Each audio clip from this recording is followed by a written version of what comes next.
¿Qué tal? Hoy vamos a explorar algo que es, en esencia, una caja de herramientas para entender el comportamiento. Hablamos del condicionamiento operante. Y no es solo una teoría de libro, sino un conjunto de técnicas súper precisas que nos ayudan a comprender, predecir y sí, hasta modificar la conducta. Vamos a darle. Para que quede claro, este va a ser nuestro recorrido. Primero, la base de todo, la conducta y lo que pasa después. Luego nos metemos de lleno con las herramientas, los refuerzos y los castigos. Veremos cómo se usan en la vida real, cómo entra en juego la mente en todo esto y, para cerrar, una reflexión importante sobre el alcance de este modelo. Y todo, pero todo, arranca con esta pregunta. Piénsenlo un momento. ¿Por qué algunos hábitos se pegan como chicle y otros simplemente se desvanecen? Bueno, la respuesta que nos da el conductismo operante es que la clave no está en lo que pasa antes, sino en lo que ocurre justo después. Y esa idea nos deja en la puerta de nuestro primer tema. Esta es, digamos, la piedra angular de todo el edificio. La idea es simple pero potentísima. Nuestras acciones voluntarias están moldeadas por sus consecuencias inmediatas. A ver, aquí hay que hacer una distinción súper importante. Todos conocemos el condicionamiento clásico, ¿no? El de Pavlov, la campanita que hacía salivar a los perros. Ahí, el estímulo importante, la campana, venía antes de la respuesta. En el operante es al revés. El organismo primero hace algo, actúa, y es la consecuencia de esa acción la que va a decidir si se repite o no. O sea, el foco cambia del antes al después. Y esta frase de B.F. Skinner, bueno, es que lo resume a la perfección. Es el pilar sobre el que vamos a construir todo lo demás. Básicamente, cada cosa que hacemos es como lanzar una pregunta al mundo, y la consecuencia es la respuesta que nos dice si vale la pena volver a preguntar. Muy bien. Entendido eso, vamos a la primera parte de nuestra caja de herramientas, los refuerzos. Estas son las técnicas que vamos a usar cuando queremos que una conducta pase más seguido, que se fortalezca. La definición técnica es muy precisa. Un refuerzo no es solo un premio, es literalmente cualquier cosa que, al seguir a una conducta, hace que esa conducta sea más probable en el futuro. ¿Y cómo sabemos si algo es un refuerzo? Fácil. Si la conducta aumenta, entonces sí, lo era. Esa es la única prueba. Empecemos por el más famoso, el refuerzo positivo. Aquí la palabra clave es presentar o agregar. Ocurre la conducta y ¡pum!, aparece algo bueno, algo deseable. Como en el ejemplo, el niño obedece y se le agrega una felicitación. Ese evento agradable busca fortalecer la conducta de obedecer. Este esquema lo deja clarísimo, ¿no? La persona obedece, se le suma una felicitación y el resultado es que aumenta la probabilidad de que vuelva a obedecer. Es una fórmula directa. Conducta más consecuencia agradable es igual a más de esa conducta. Ok, y aquí llegamos a un punto que, créanme, siempre causa confusión. Mucha atención. Refuerzo negativo no es un castigo. Lo repito, no es castigo. La palabra clave aquí es retirar. También aumenta una conducta, pero lo hace quitando algo molesto que ya estaba pasando. En el ejemplo, el padre está gritando. Una situación horrible. El niño obedece y el grito se detiene. Es la eliminación de ese estímulo desagradable lo que refuerza la obediencia. El modelo visual lo aclara todo.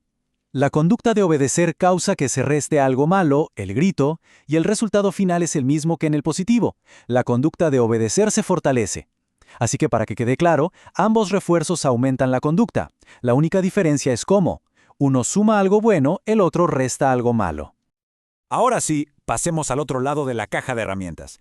¿Qué pasa si lo que queremos es, al contrario, reducir o eliminar una conducta? Bueno, para eso existen los castigos. De nuevo, la definición es la clave. Una consecuencia solo es un castigo si de verdad, en los hechos, logra que la conducta que la provocó disminuya.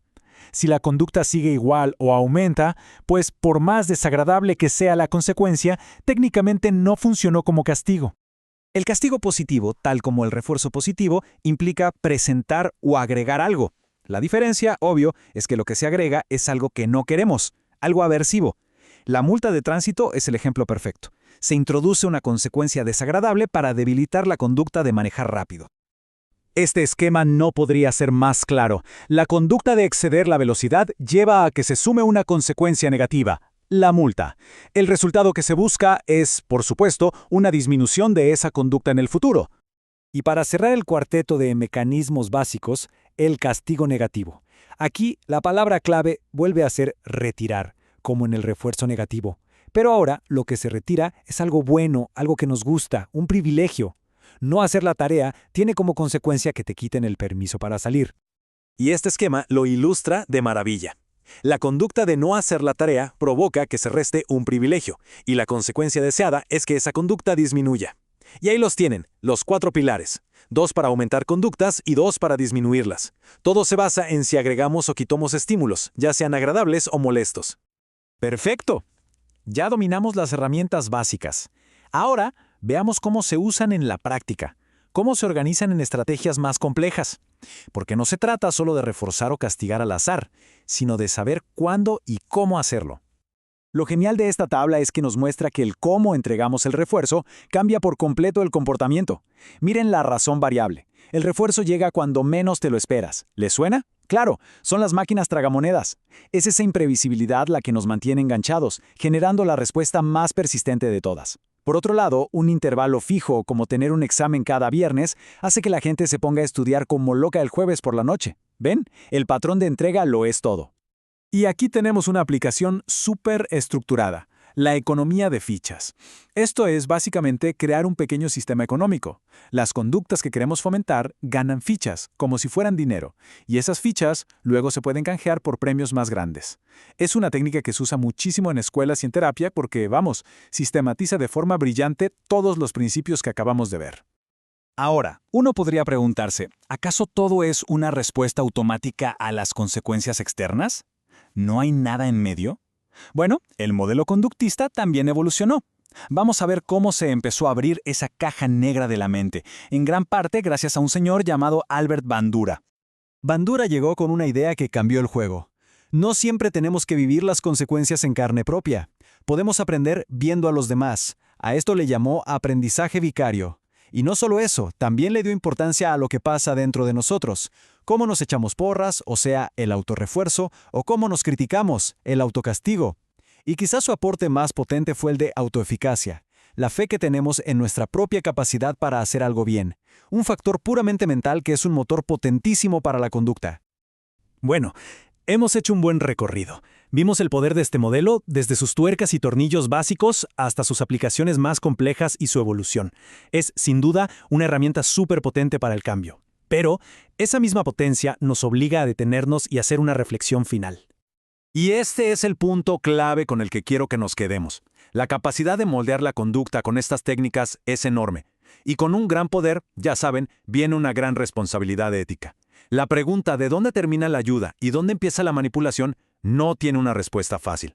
Es algo que cualquier persona que use estas herramientas debe tener presente siempre. Con esta reflexión cerramos nuestro análisis de hoy.